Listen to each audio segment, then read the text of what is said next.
Good evening, everyone. Welcome to Rotor Talk Live, Season 5, Episode 6, Evo Nano Issues, DJI USA ban coming. I hope everyone is well tonight. First of all, I want to thank everybody. We're going to have a special tribute at the end of the show to my father-in-law, so please stay tuned for that. It's a slideshow that's put together by my wife. Like I said, please stay tuned for that. And I want to personally thank each and every one of you who have offered kind words, thoughts, prayers, and extended your sympathies to myself and to Valerie. We greatly appreciate it at this time. And to say it's not been easy, it's not been easy. My father-in-law is a very special man, and we're going to talk a little bit more about that later in the broadcast. I want to thank all of you again who have directly or sent me emails or messages on Facebook or posted in the chat. I greatly appreciate it, and Valerie greatly appreciates it as well, and so does her family. So Dave was a very special person to me, and made me feel very much a part, very loved, and very much a part of the family. So we're going to get into some stuff here in a few minutes. So let's see, who do we have in the house? Quadcopters and Tech, Dr. Ted Bowman's in the house, Matt Bagwell, Leonard Oglesby, Billy Tompkins, Mr. Stephen Ewing. Welcome, my friend. Thank you for showing up. Drone Views Media. Let's see who else. Quadcopters and Tech. Drone Shots is here. Jaybird is here. Let's see who else we got. Okay, that's about it for now on the list. Drone Views Media. Johnny Drone Flyer's here. Hell 9000 is here. Jose Luna. Okay. Sounds good. I appreciate all you guys. And again, thank you so much for all that. And I hope, and I apologize for last week. Okay. Notice where the microphone is. Okay. You should be hearing me loud and clear this week.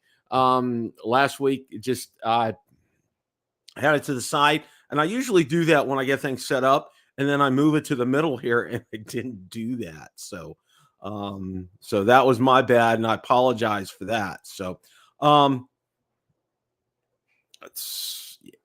let me go ahead and do that. Okay. I just want to get things to where I can see them here. Okay. First thing that I want to talk about tonight, and that I thought was really important here is Autel's issues with the Autel Evo Nano, and then the bigger picture with all this. Okay. Now, I've watched a lot of videos. I've watched Marcus's videos. I've watched Sean from Air Photography. I've watched some other ones that some of you have posted. And one thing is crystal clear. There is jello in these videos, or Marcus likes to call it micro shakes. I agree 100% with Marcus. And it's terribly frustrating for those of you that have shelled out money to buy this. And I know, and Johnny Drone Flyer as well. I've watched some of yours, Johnny, and I empathize with you. And I guess my first point is this. Okay. This is a mini drone. Now look at the prices of DJI's mini drones. All right. Right, mini SE for $299. We'll just start there. And then, probably $499 for the mini too. And I'm pretty sure that's what the current prices are. You're getting a lot. You're getting what you pay for with this. Okay. With DJI, the mini and mini SE, mini 2. They deliver great video, stable flight, stable gimbal, whole 9 yards. Okay. Autel comes in and introduces their iteration of the mini. Now I'll go back here for a second, and others who have attempted the mini, and it's been a real miss. Fimi had a real miss with their mini. Okay. Although I have to say the one that I had actually performed pretty well. What Marcus had 3, 4, 5 of them. I lost count. Marcus may know that. Welcome, Michael Wright. Thanks for showing up tonight. Yeah. So, Mark, we lost count there. And then with the Hubsan Zeno Mini Pro. All right. And Marcus is again can share his woes with that, and a lot of others who have purchased that. And look at the price point of those. Okay, now the Fimi Mini had a lower price point, which was good, and I thought that was priced accordingly. Yeah, quadcopters tech. I do remember that. I'm just talking about in generalities, as generally as they come out of the box, kind of a thing here, without having to do a whole lot besides charging the batteries and controller. But I understand what you're saying. You know, you expect what you get. Now, the Hudson Zeno Mini Pro was, I thought, what it was priced at, I think it was $549. I thought that was a little $600. That was a little pricey, okay? But they were touting that they had obstacle avoidance and everything. And well, we quickly found out what a disaster that was. So Autel enters the mini game with the Evo Nano and the Evo Nano Plus. And expectations were pretty high. They have a great feature set on them. However, their price was high. And I thought that from the start, even with a feature set, I thought that the price was high. And that's both for the Evo Nano and Evo Nano Plus. But, be that as it may, let's see the product. Let's see how it comes out. And we've seen it right now at we've seen enough of the Evo Nano and the Evo Nano Plus to say it's going to need, this isn't a software fix here, okay? This is something that is going to need a hardware fix, and it's going to cost Autel a lot of money. They've decided, and again, and I think the problem with a lot of these other drone manufacturers is they realize that there is a lot of money in mini drones. Okay, look, for example, my DJI Mini group started out. We were like a 2,000 not that long ago. Now we're over 15,000 in the group. Okay, that group has just literally exploded because of the popularity of it. All right, so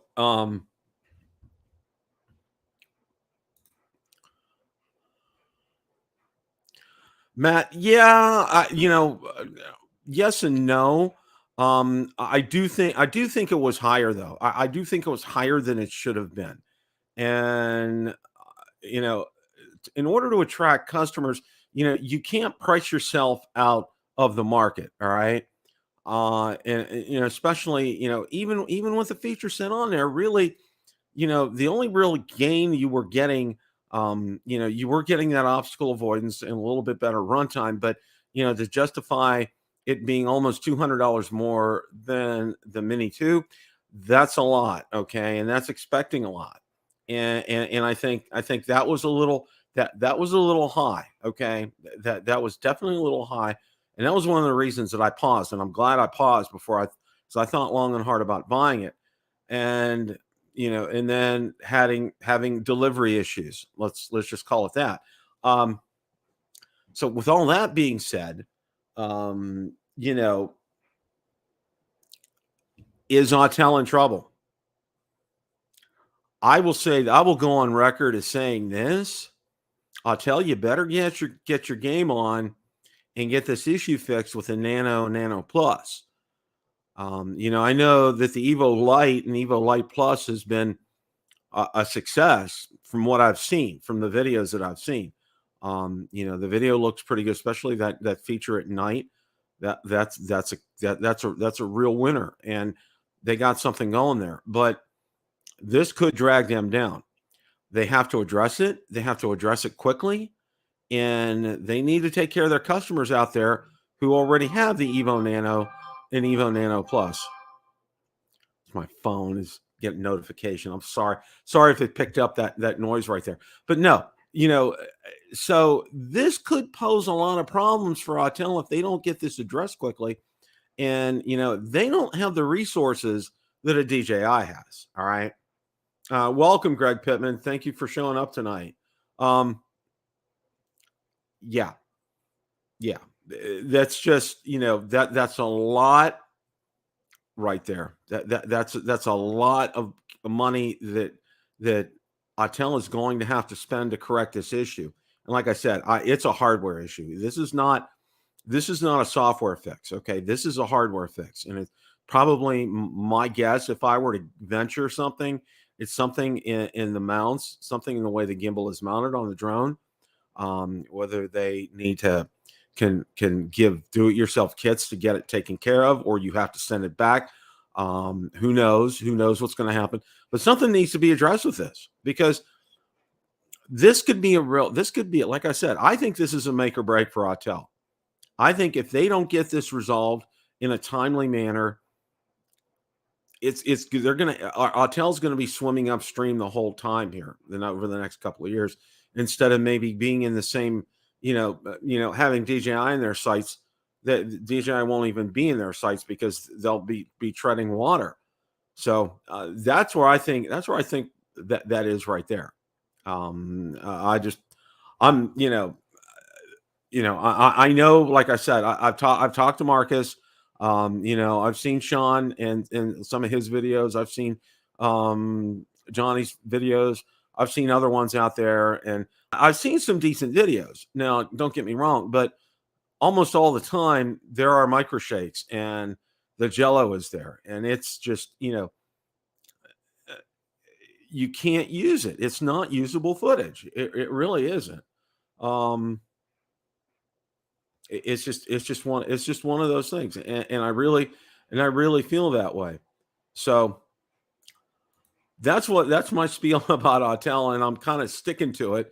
And I kind of think, they really have to get with the program here and get this issue addressed and taken care of. It's like, okay,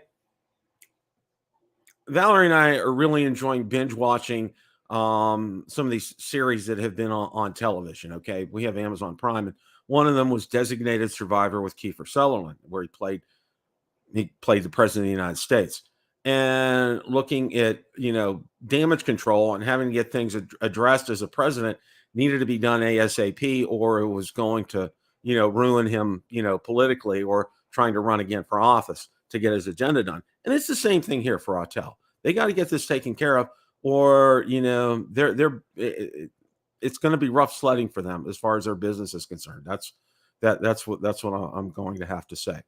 All right, commercial break here. Okay, one of the things I wanted to tell you is I'm currently working on several videos for when we do the switch over, and I'm thinking that's going to be sooner rather than later. I don't have a date as far as the actual when I'm flipping the name on the channel, but it will be Bill the RC Reviewer. Again, I want to emphasize to everybody out there, Tuesday nights, we're still going to be talking about drones. Nothing is really going to change, except we're going to have additional content. Okay. Additional content being remote control planes, remote control cars, mostly remote control trucks, and remote control boats. So we're going to be seeing that all these and the above enter into it. And I got going to have some great videos here. Got some great things we're going to show you guys. I'm really excited about this. And, this week, I've taken the week off because of, due to my father-in-law's passing away. And, one of the things I'm going to be doing is spending some time and getting the channel shored up and doing some of these videos and getting some of them ready here. So, this is going to happen sooner rather than later. So I'm excited about it. And again, I want to emphasize the fact, first and foremost, this channel is always going to be number one about drones. Okay. That is going to be the number one primary focus of this channel is on drones. Then the other remote control items come down the road. So, so that's where things stand with that. I just wanted to give you guys a clue in to let you know about that. Okay. Now I'm sure you've seen that the Action 2 has had a price drop, the DJI Action 2. And, I think it was $50 off. And I know Ron and Marcus, I was on their show last night. By the way, that was a great show. I hope you guys, if you guys didn't catch it, watch it again, because we had Barry Markowitz on from over at the 2022 Olympics over in China, and that was very interesting. And he was giving us his perspective on things over at the Olympics, which was fantastic. So if you get a chance, please watch that. Barry answered a lot of great questions, gave us a lot of good information last night. And he's a big fan. If you know Barry, he's a big fan of the Action cameras. Okay, he has the original Action and he has the Action 2, and the Action 2 it's been beset by a number of issues. One of them, primary one, has been overheating of the camera, and finding different ways to be able to cool that down. Another one is being able to transfer video footage. If you're not hooking it up directly to a PC, I believe you have to transfer it to the other module, and it's just kind of cumbersome. And a lot of people, I for one, when I saw it, I really didn't like the idea of it being different modules. I love my DJI Action cam. I love it, and it's in the traditional GoPro style, which I think is fantastic. It's all in one. I've added things onto it. I've added a good microphone onto it, and I have a selfie stick with it, and it's fantastic. I think it does a great job. I use it a lot. It's fantastic. With this Action 2, they're having to knock the price down. They're having to knock the price down because sales have been disappointing for the Action 2. And the magnetic locking, part of the devices is fantastic, but there's a lot there that I've just scratched my head since day one when I've seen this. And, I just wish DJI would have kept the same form and format as the original Action and had just beefed up the internals and, maybe give it just a little bit of a new look and tweaked it. But they didn't do that. And they went with this new concept. And I think they're kind of regretting it. And I think we'll see an Action 3 sooner rather than later, maybe even September or so, because I think they've realized what a disaster this was, and it's not selling well for them. So, so that's where that's at. And,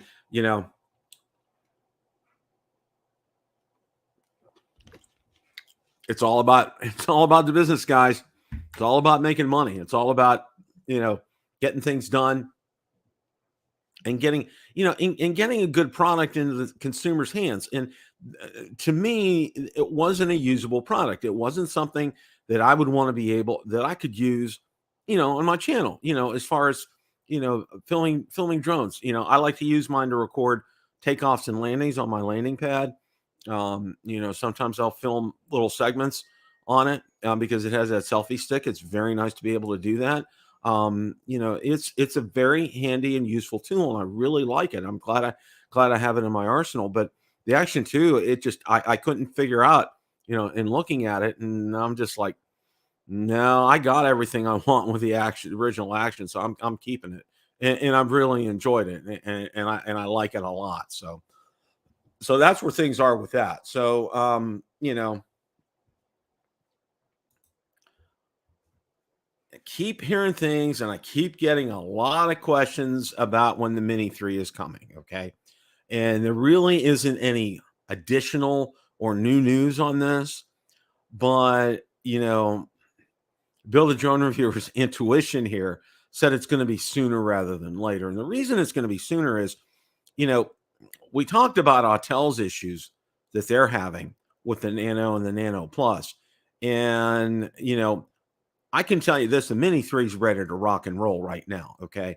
It's just, they're probably building up enough stock to be able to find a point in time to be able to release it and have enough stock to be able to give to your, big box stores, Amazon online, and be able for DJI to sell it online. I think it's going to be coming sooner rather than later. This is just my personal opinion.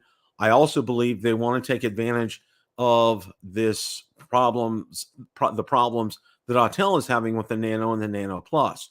And I can tell you this, it's going to be at a good price point. I think it's going to be priced less. It's going to cost less, and I'm not talking about the Fly More package. I'm talking about like a regular base Mini 3. It's going to cost less than the Nano. Okay. And, it's going to work out of the box here. Okay.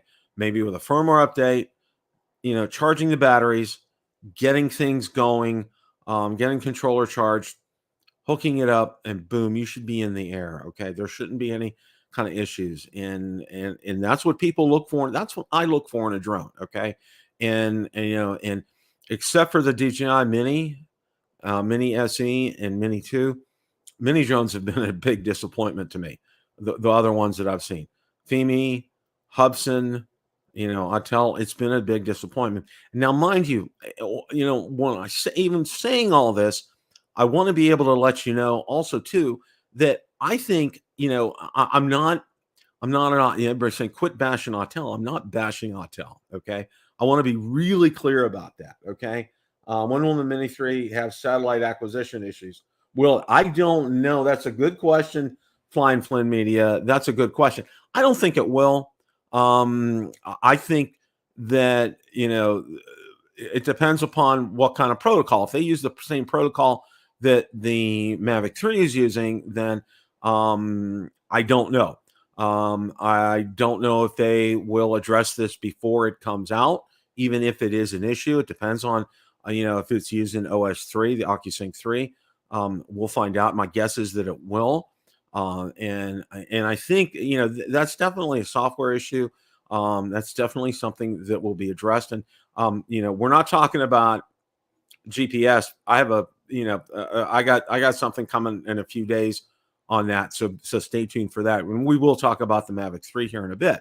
But, I would say, like I said, I think DJI is going to take advantage of the problems that Autel is having right now. They're going to come out with a Mini 3 sooner rather than later. I see it coming in March. I really do.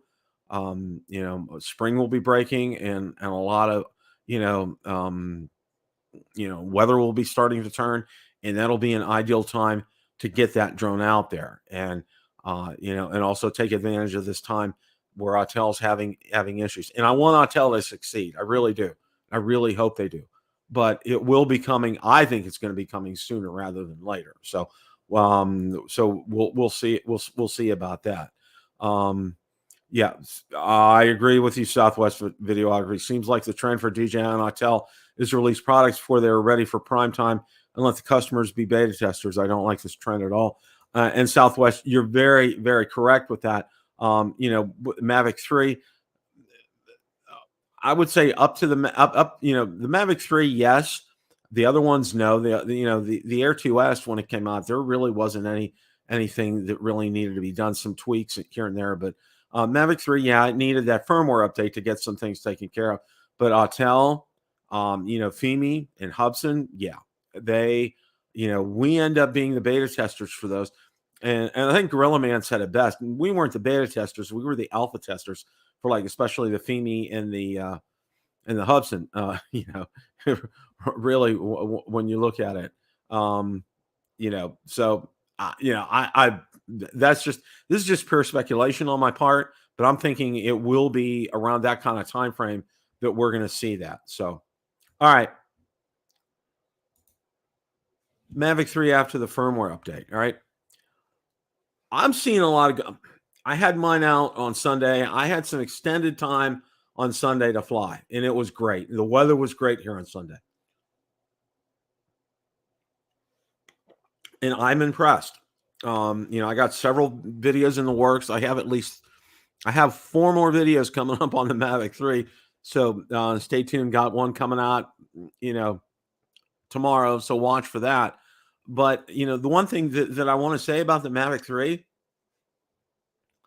it's looking really good. That video's looking sharp. The items for the firmware update are working very well.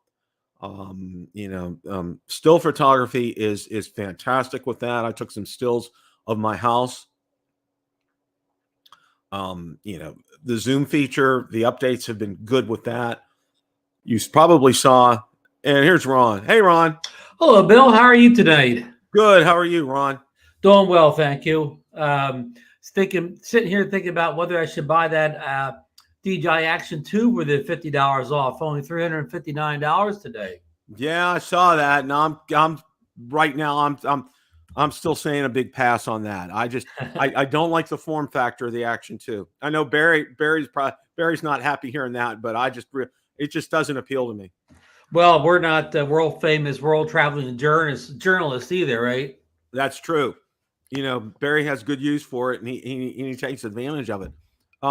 When I just started talking about the Mavic 3, and after the firmware update, Ron, it's looking. I mean, I had it out for some extended time on Sunday, and I got to say this. It's looking really solid right now. I'm not finding things that are real issues with the Mavic 3 right now.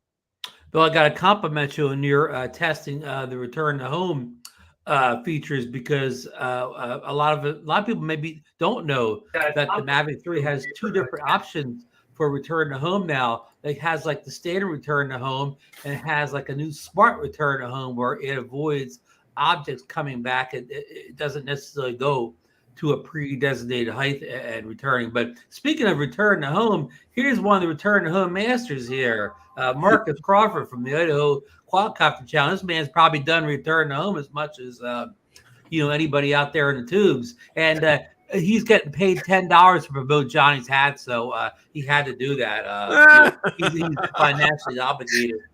Disclaimer. I should have had a disclaimer across the bottom of the screen. Yeah, well, welcome in, Marcus. Hey, thank you, Ron.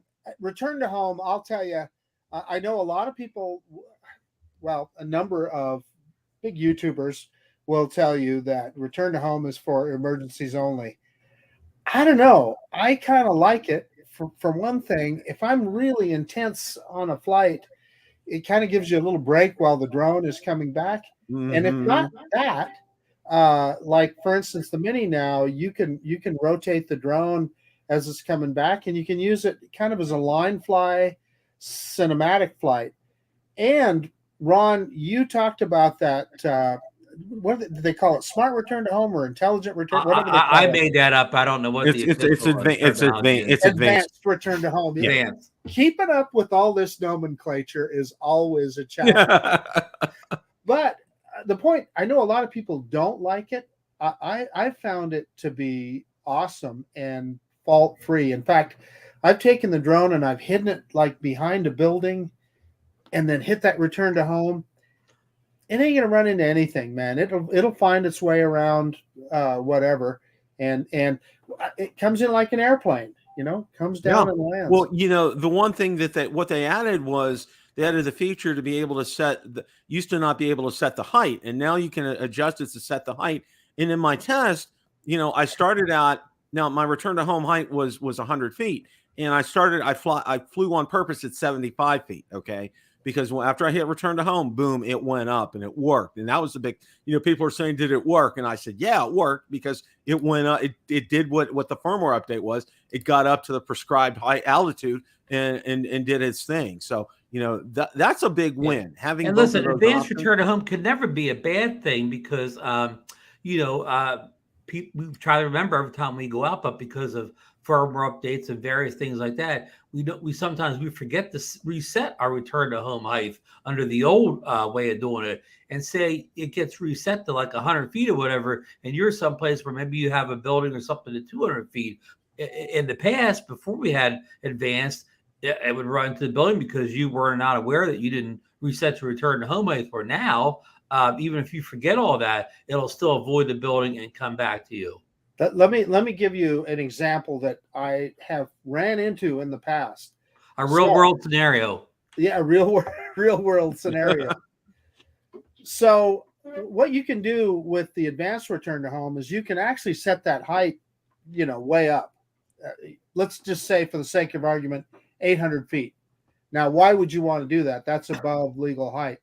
I'll tell you why. Because if you're flying someplace and you get behind a mountain, or in Ron's case, he was talking about a building, but I've often had places like when I'm flying out at Lucky Peak, you can go around behind a peninsula or something, you lose connection, the drone goes into return to home, you want it to get up and over whatever is out there.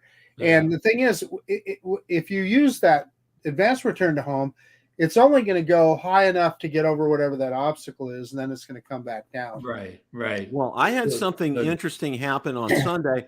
I was using hyperlapse with waypoints. Okay. Oh, And it flew to the first point. It was doing its thing, and then when it was flying to the second one, okay, obstacle avoidance detected. Hyperlapse stopped. Okay, now I'm almost positive it had to have been a bird that was within range, because there was quite a few birds up that day.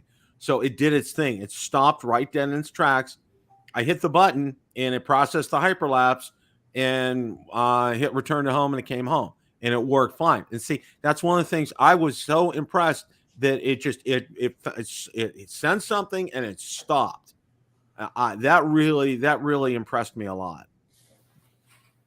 it sounds like a little bit more impressive than Marcus's his obstacle avoidance test with the Nano Plus. Yeah, I've heard about. You've had some hit or miss testing, haven't you, with that little?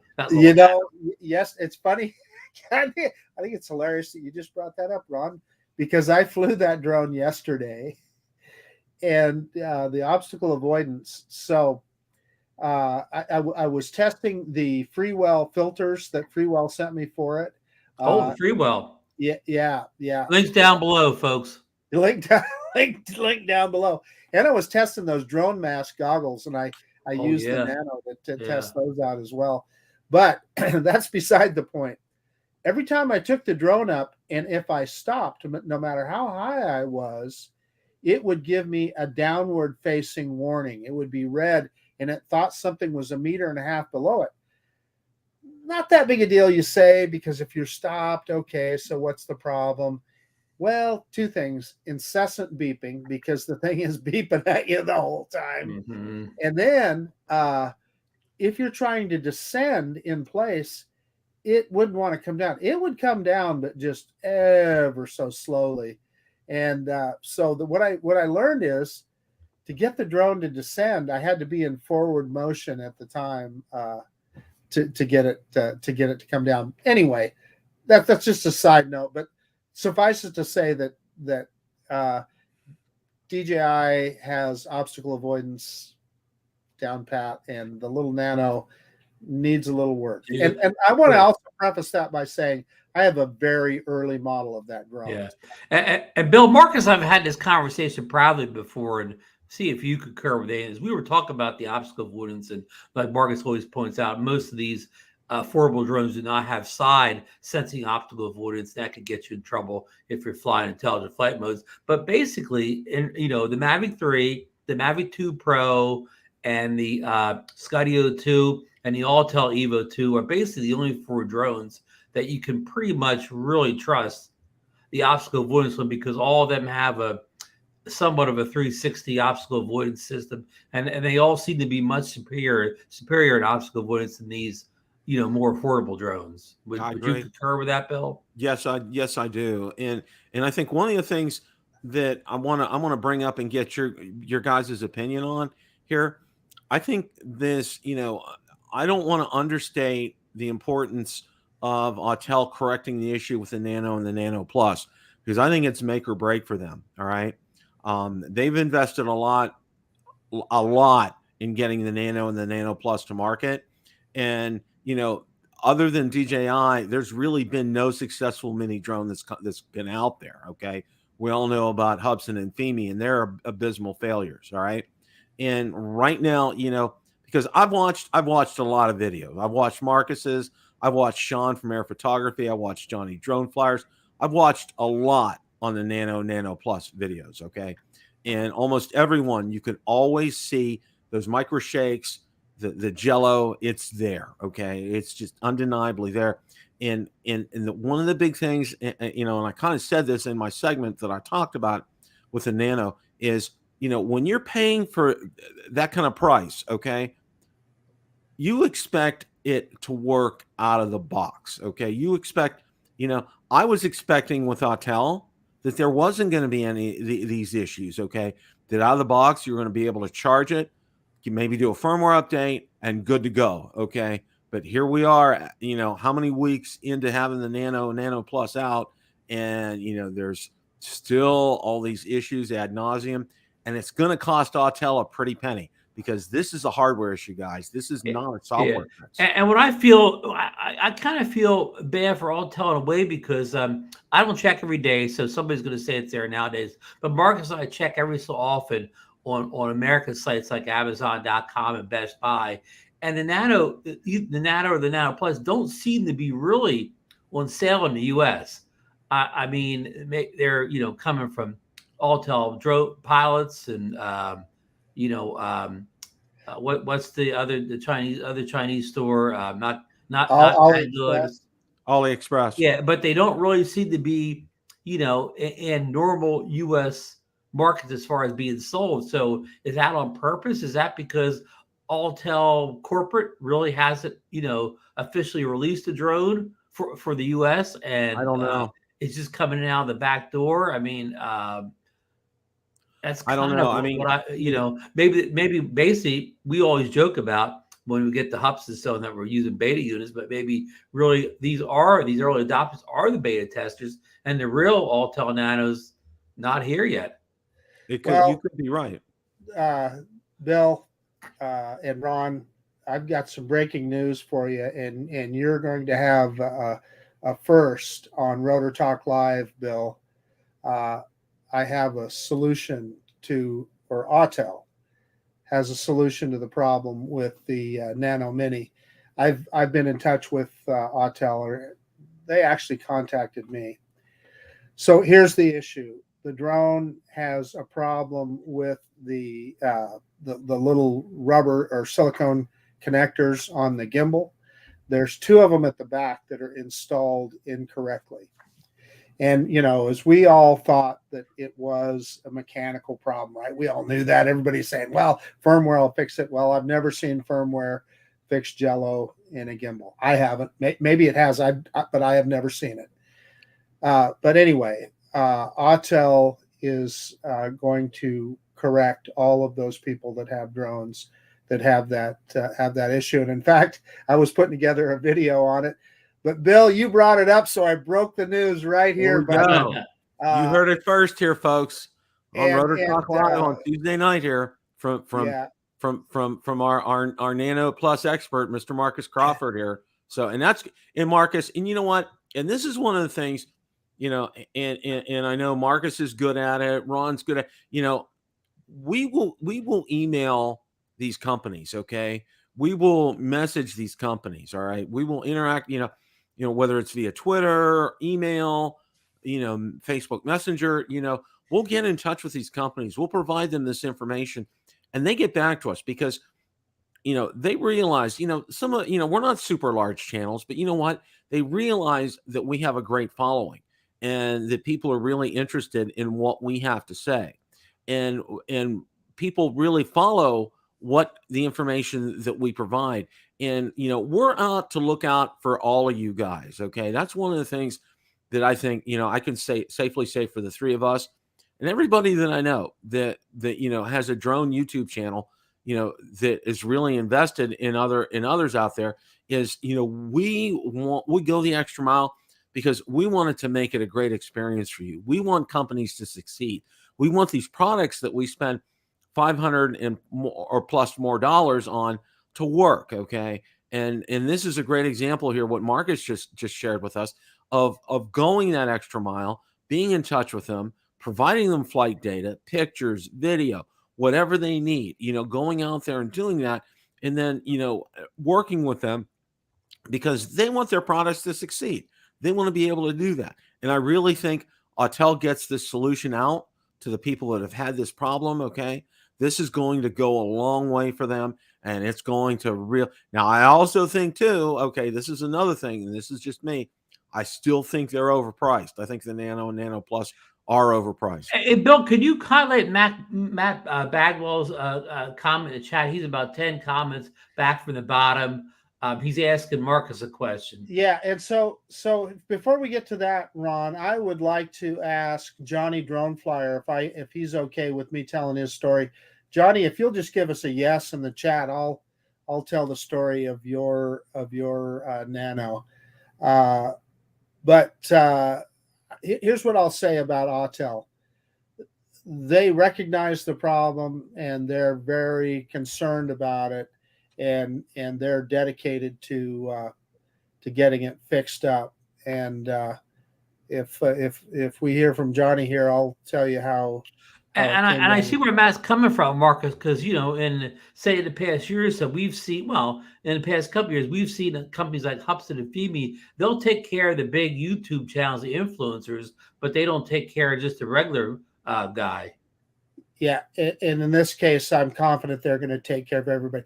I don't know if Johnny dropped off or what, but in any case, I think anybody that has a problem with Jello in their Nano, if you contact Autel, Autel support, whether that's their phone number or email address, and I don't have their email off the top of my head, but I think it's widely available. So Matt, if you find that you have Jello, if you just get a hold of Autel support, my understanding is they're going to be repairing those drones. So that's good. That is good to hear.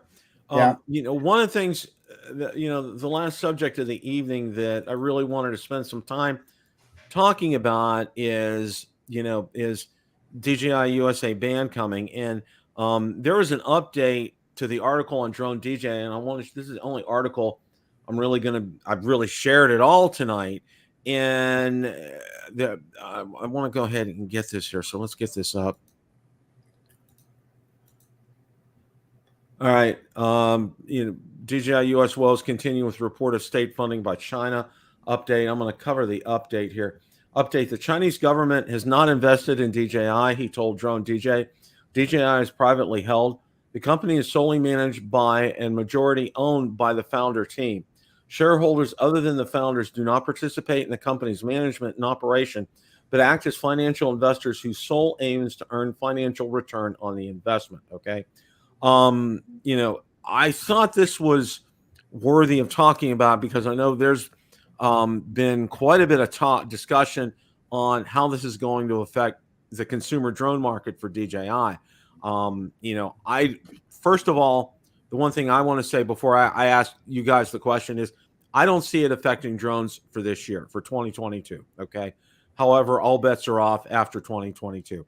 They're really pressuring the government to take some kind of action here. And, I'm not, this isn't a political thing. This is this is just, for us, for me, this is more about our hobby and all this stuff that's going on, I think it's really casting a pretty dark cloud on our being able to enjoy, our DJI drones. So with that, you guys go ahead.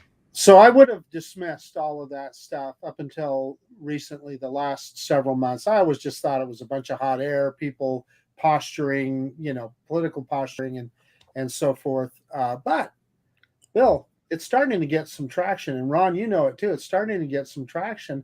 I think we have a real concern now that something could come through Congress. They get on that FCC covered list.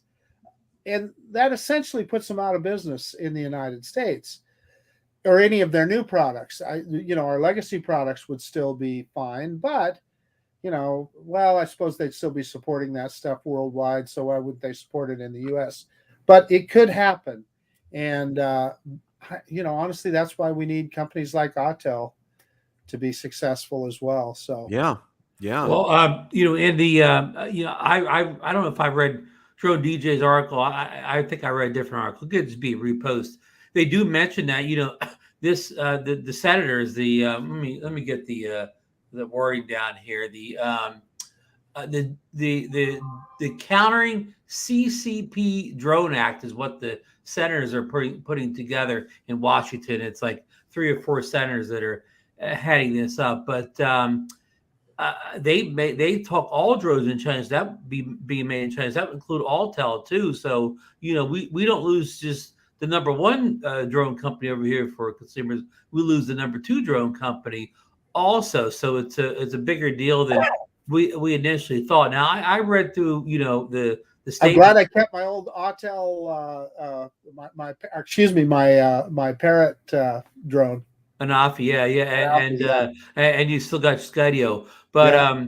you know, I read through this thing a whole bunch of times, and the comments from the senators, I mean, they definitely, you know, targeted enterprise use by, you know, government agencies. Like they mentioned the you know, I forget the name of the organization already, like Department of Interior. pardon? Department of Interior. They mentioned the Department of Interior a whole bunch of times, Right. and the Department of Interior already stopped using DJI drones a couple years ago. But they did the research and they just discontinued using drones altogether because if they couldn't get DJI drones, there was no use using drones. That They kind had of no says other something right there, doesn't it? Yeah, they had no other alternatives. Yeah. Yeah. But anyhow, in this article, you keep reading, and they dance all around it. They never mention consumer drones. It's always you know, enterprise type drones for government use. They never actually say, but they dance around it like they're non-committal on what's going to happen with the consumer drone market. But That's a good point, Ron, because you know, a lot of people read these articles and then you know they're pushing the panic button and see this happened at first when the whole idea about remote ID came out, okay? And there was a lot of people pushing the panic button when remote ID came out, and then you know when it finally got finalized, you know it's really not as bad as we were thinking it was gonna be, okay? And I think it's beneficial. You know, people need to realize the benefits that we're going to have over this versus versus the non benefits. And I think in this case here too is some people may be jumping the gun here with this in terms of it being a disaster. And I've always had the viewpoint on these articles and everything like this that I think the aim and the thrust of this should be I think at this point, okay, DJI consumer drones, let them go. Okay. They're not, we're going to see, Marcus in the Snake River Canyon, Ron flying over Margate. You're going to see me over beautiful downtown Wimauma, Florida. What interest and value does the CCP or any other entity have in our videos? Okay. Yeah, right. yeah, and back to the article, they, the senators even called these drones a threat to national security. But they talked in broad strokes. They said they could be, they might be, they possibly could be. They never cited one incident where the drones actually were a threat to national security. It was all, again, them, basically trying to be, I guess, preactive strike or whatever. They never cited one example of a drone breaching NASA security. It was all could be, it may be, possibly this, that. So the article had very little meat to it. It was a lot of supposing. In fact, the article was no bigger than you and I sitting around here. Hyperpopulating on a Mini 3 or something like that. It was that type of article. There was no meat to it. Now that doesn't mean the senators won't get it pushed through without any meat, but I would like somebody that knows anything about drones to sit down with these senators and ask them some basic questions about consumer drones, and I bet you they may not be able to get one of them right. I bet you this is all coming from what do you call the people that go to the senators and get them to do stuff? Lobbyists. It's all come from the lobbyists. I bet these senators know very little about drones except what they see on the TV. And I cited this on Lawrence's show on Sunday. I remember, I think it was in the 90s, some senator, and I don't want to get political, but it was a senator he was in charge of the internet in that era. And they questioned him about how the internet worked. And after about 15 minutes of him talking himself in the corner, they knew the man had absolutely no idea how the internet worked, and he was in charge of the internet. So that the internet wasn't progressing, the speed of the internet wasn't progressing as fast as the 90s. It was no wonder why it wasn't.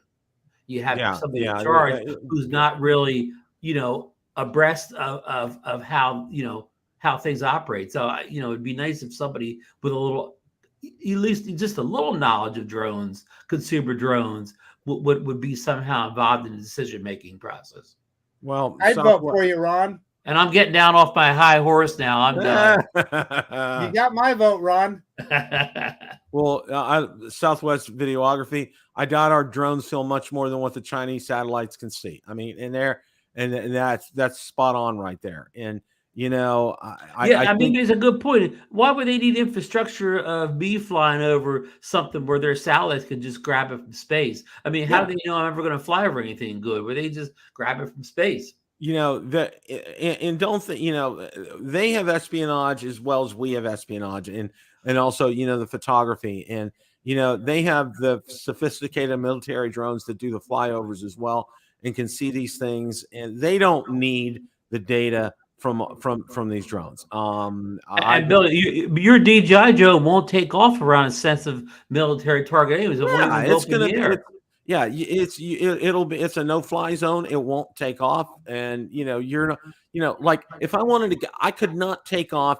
If I go down near MacDill Air Force Base, I couldn't take off here in Tampa. Okay, because that's a no-fly zone. It's not going to work, even within 5 miles. Yeah, if the Chinese government really wanted some drone video of a key United States infrastructure, why would they sit around and wait for years for some drone user to go over? Just send a spy over here with a custom-made drone that doesn't have that in it. Send him up and get the video rather than wait for years to hope the drone reviewer happens to wander by there someday and shoot the video. It's kind of ludicrous, and I think you made a really good point about a lot of these senators and congressmen. They only know the information that gets fed to them by their aides. Okay, for the most part. I won't say all, but I say as a generality and as a rule, they're only knowledgeable about a subject based on the information they get fed to by their aides. So, and I think you're right. If you ask these senators or congressmen about drones, they probably couldn't answer more than 2 or 3 questions without saying, I don't know, I have to look it up, or they just basically don't know. Right. If you ask them before an open audience, Senator, do those DJI drones, do they have waypoints? I mean, do they have geofencing in them that it doesn't allow them to fly near targets? I bet. Oh, I don't know. I'll tell you, they wouldn't even know what geofencing and they'd have to say geo what? They had to whisper to their aide. What's a geo? Google geofencing for me. Is that what's the quarterback for Seattle? Is that Geno Smith? Is that what they're talking about? Geno Smith? Probably. Okay. Yeah, it's just like it's absolutely crazy. I want to play devil's advocate here for a second. Go ahead. What we don't know is what we don't know. So is there a possibility that the government has some kind of information that they can't reveal because they don't want to reveal what they know, right? That's part of government secrets too. You don't want your adversary to know what you know. Right. National security. They're not revealing all of the aspects with the DJI product. And that's the only thing in the back of my mind that I can think of. Maybe they know something that we don't. I mean, it sounds like a plot from a good, thriller movie there. But in the case of the Huawei, which is Huawei is not a drone, but it's an electronic device made in China by a Chinese company. So it's the closest we can get to. When the Huawei thing broke about them having the chips inside that could possibly send data back to China, it wasn't a senator didn't reveal it, or somebody from the FCC didn't reveal it. That was revealed by the FBI or National Security Agency. And it was very clear. Really this big threat. Should a national security agency be the one that's putting the stop on or warning or whatever? I mean, these senators, do they have a team of agents in the field doing this? I mean, if this is really what they think it is, our national security agency should be on top of this, not a couple of a couple senators out there. Well, part of that story, as you guys will recall, the FCC was, or some of these senators were upset that the FBI had recently bought a bunch of DJI drones. Right. So right. That kind of plays to your point, Ron. Right. But I will say all national security agencies, FBI, CIA. I mean, it's a whole bunch of them. National security, I can't think of all the agencies, but you think one of them would be breaking this a story or spearhead to shut down or whatever. How do people typically less than know more than the people that do this for a living? Yeah. So one of the things I want to do before we go around and do our goodbyes, I have a special tribute that Valerie put together for her dad. So if you can indulge me here for a minute, I'm going to go ahead and play this. Valerie did a great job on this, and it's really, really good. So give me a second here and I'll get it going. Giant Drone Flyer's back, Marcus. He's running for office too. That's what. Yeah, I see that.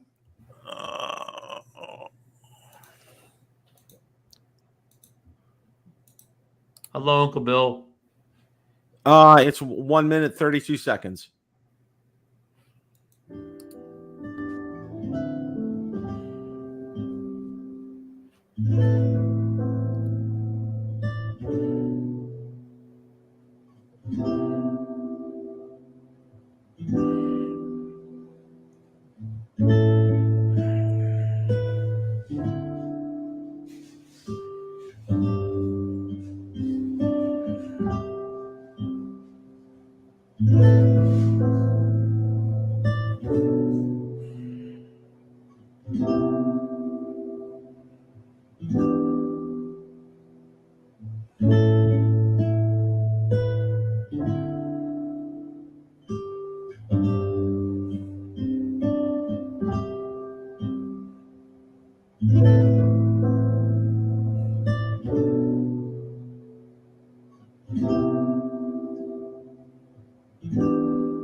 I want to thank my wife for doing that. I want to thank you for your indulgence for that. And just want to lead off here with a little bit. My father-in-law was 84 years old, and he only he only asked one thing of me the whole time I knew him, and I knew him for 11 years. And this was shortly after we got married. He told me, he said, Bill, he said, take good care of Valerie. She's been hurt a lot in life from her previous marriages and relationships, and you make sure you take good care of her. And I said, Dave, I said that will not be a problem, and I did. Of course, I got to share a funny story about Dave. Okay, my father-in-law had he loved his scotch. Okay, there's no questions asked. Okay, so one of his birthday celebrations, we went out to a local restaurant, and they had they have a separate room for events like that. So we're in the room and everything, and we're opening gifts, and one of the gifts he got was a bottle of scotch. All right.